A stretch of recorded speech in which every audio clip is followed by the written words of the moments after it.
Kamusta mga kababayan mula Quezon City hanggang Dubai, mula Davao City hanggang Toronto? Welcome sa ating hard-hitting, no-nonsense na talakayan tungkol sa Philippine politics. Ha? Ngayon, diretso na tayo sa punto. Si Senador Rodante Marcoleta, isang tunay na gladiator sa Senado, at si Vice President Sara Duterte, isang mandirigma ng prinsipyo laban sa mga gustong magmalaki pero walang laman. Tulad ni Congressman Leila de Lima. Alam nyo ba, mga kababayan, na ang politika natin ay parang telenovela, pero mas magulo, mas masakit sa ulo, at mas mataas ang stakes, ha? Kaya samahan nyo ko sa ilang mga minuto na roller coaster ride na puno ng katotohanan, katatawanan, at kritikal na pagsusuri. Okay, handa na ba kayo? Let's dive in. Kung gusto nyo maabot natin ang 100,000 subscribers, tulungan nyo po kami. I-hit ang subscribe button, i-like, i-comment, at i-share sa mga kaibigan nyo sa Riyadh, Singapore, o kahit saan sa mundo. Kung may maibibigay kayong super thanks, lalo na kayong mga OFW, pasok na, no?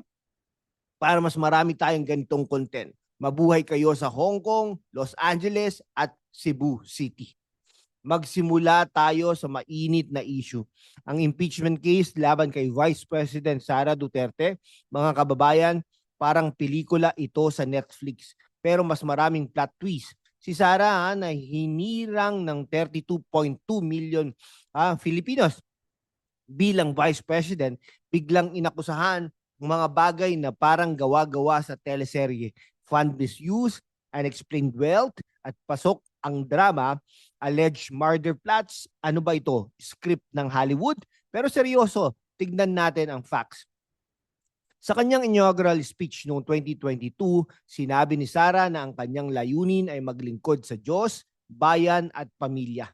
Pero ngayon, may mga akusasyon na halos parang sinadya para siraan siya. Halimbawa, nung budget hearing ng Office of the Vice President, si Sara ay hinamon ng mga kongresista na magpaliwanag tungkol sa budget. Pero hindi ba't ang OVP ay transparent sa kanilang financial reports? Ang tanong, bakit kailangan gawing circus ang budget hearing? Ang sagot, politika. Ang mga kalaban ni Sara, lalo na mga kalyado ng Marcos administration, ay gustong-gusto siyang ibaba. Pero mga kababayan, si Sara hindi basta-basta magpapatalo. Sa kanyang expletive field press con, sinabi niya, laot.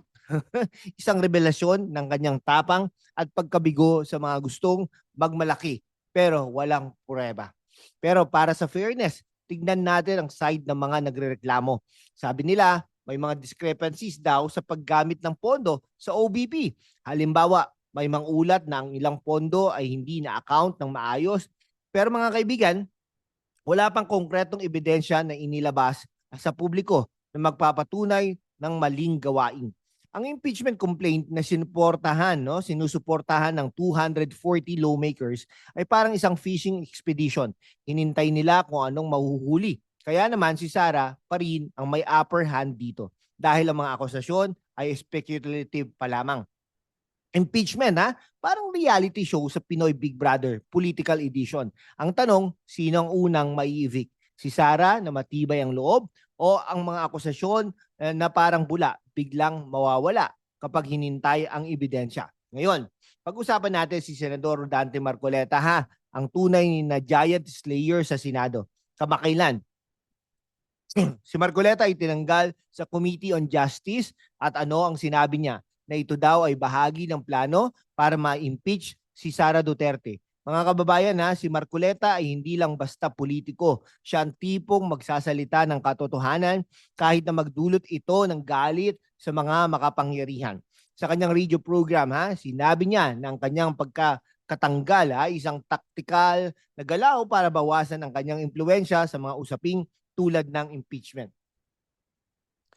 Si Senador Marcoleta ay kilala sa kanyang matalas na pagsusuri at walang takot na paninindigan. Halimbawa, nung siya pa ay nasa House of Representatives, siya ang nanguna sa pagsalungat sa mga malalaking korporasyon tulad ng ABS-CBN franchise issue na nagpapakita ng kanyang tapang laban sa mga elitista. Ngayon, Bilang senador, patuloy siyang nagtatanggol kay Sara na siya simbolo ng anti-establishment sa politika natin. Sa ibang bansa, tulad sa US, ang mga politikong tulad ni Marcoleta ay tinuturing na mavericks, mga hindi natatakot na labanan ang sistema. Sa Pilipinas, si Marcoleta ay isang halimbawa ng isang politiko na hindi natatakot sa backlash, lalo na kapag ang prinsipyo ang nakataya. Alam nyo, si Marcoleta parang si David laban kay Goliath. Pero sa kasong ito, si Goliath ay ang mga politikong gustong magmalaki pero walang laman ang argumento. Kaya naman sa susunod na makita nyo si Marcoleta sa Senado, bigyan nyo ng palakpakan. Kasi siya ang tunay na savage sa debate. Ngayon, pag-usapan natin si Congressman Leila de Lima. Mga kababayan, no? Si de Lima ay isang walking contradiction. Siya ang dating senador na kilala sa kanyang laban para sa human rights. Pero ngayon, bilang kongresista ng ML Party List, parang siya pa ang gustong manguna sa mga atake laban kay Sara Duterte. Halimbawa, kamakailan ikrinitiko niya si Sara tungkol sa issue ng West Philippine Sea na tinawag niyang traitor ang VP. Pero teka muna, si de Lima na dating nahatulan sa mga kasong, hindi naman nahatulan, na-acquit nga, pero ang mga kaso na yun ay may kaugnayan sa droga, ay may mga ganang magmalaki ng moralidad. Una, tignan natin ang kanyang track record. Si de Lima ay dating Justice Secretary na naharap sa kontrobersiya dahil sa mga aligasyon ng kanyang pagkasangkot sa drug trade sa New Bilibid Prison. Bagamat siya ay na-acquit sa ilang kaso, ang mga isyong ito ay nag-iwan ng mansa sa kanyang kredibilidad. Ngayon bilang kongresista, sinusuportahan niya mga aksyon laban kay Sara. Pero ang tanong, ano ang motibo? Gusto ba niyang makaganti sa mga Duterte na siyang nanguna sa kanyang pagkakulong noon? O sadyang gusto lang niyang manatili sa spotlight? Para sa fairness, si de Lima ay may mga taga-suporta na nagsasabing siya ay isang biktima ng political persecution. Ang kanyang paninindigan laban sa Duterte administration, lalo na sa war on drugs, nagbigay sa kanya ng imahe bilang isang human rights advocate. Pero mga kababayan, ang tanong, kung siya ay tunay na para sa hustisya, bakit parang ang kanyang mga aksyon ngayon ay mas tungkol sa personal na vendetta kaysa sa tunay na prinsipyo? Si de Lima parang isang character sa isang teleserye na lagi may dramatic entrance pero walang matinong script. Sabi niya, laban para sa bayan. Pero parang ang tunay na laban niya ay para sa sariling legacy. Kaya naman sa susunod na magsalita si de Lima, baka kailangan natin magdala ng popcorn kasi puro drama ang inaabangan natin. Ngayon, pag-usapan natin ang sinabi ni Marcoleta Kung gusto nyong impeach si Sara, gawin nyo sa tamang paraan. Anong ibig sabihin nito? Simple, sundin ang proseso, magbigay ng konkretong ebidensya at huwag gawing sirkus ang politika. Si Sara mismo ay nag-file ng petisyon sa Supreme Court para pigilan ang impeachment na nagpapakita na siya ay handang lumaban sa legal na paraan.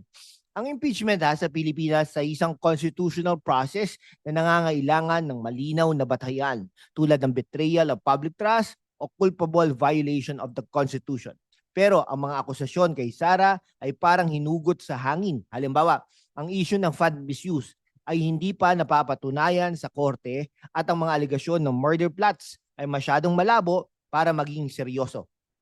Ang tamang paraan, magbigay ng ebidensya na hindi pwedeng iwasan. Hindi yung puro chismis at hearsay Isipin nyo, mga kababayan ang politika natin ay parang chess game. Si Sara at Marcoleta ang mga knights, handang ipagtanggol ang kanilang posisyon. Pero ang kalaban, parang mga pawns na sinusulong ng walang plano. Ang tanong, sino mag-checkmate? Kaya naman, para sa mga kabataan at OFW na nanonood, alamin natin ang laro. Okay, huwag tayong magpapaloko sa mga galaw na puro gulo lang ang dulot. Mga kababayan sa Sydney, Jeddah at Makati, kung gusto nyong malaman ang totoong laban sa politika, i-comment nyo na ang inyong saloobin. I-share ang video na ito sa WhatsApp groups nyo at huwag kalimutang mag-super thanks para mas marami tayong ganitong content. Kay mga kababayan, mula Manila hanggang Vancouver, mula Zamboanga City hanggang London. Salamat sa inyong oras Ngayon, malinaw na malinaw, si Senator Marcoleta ay isang tunay na mandirigma para sa katotohanan, habang si Vice President Sara Duterte ay naninindigan para sa tamang proseso.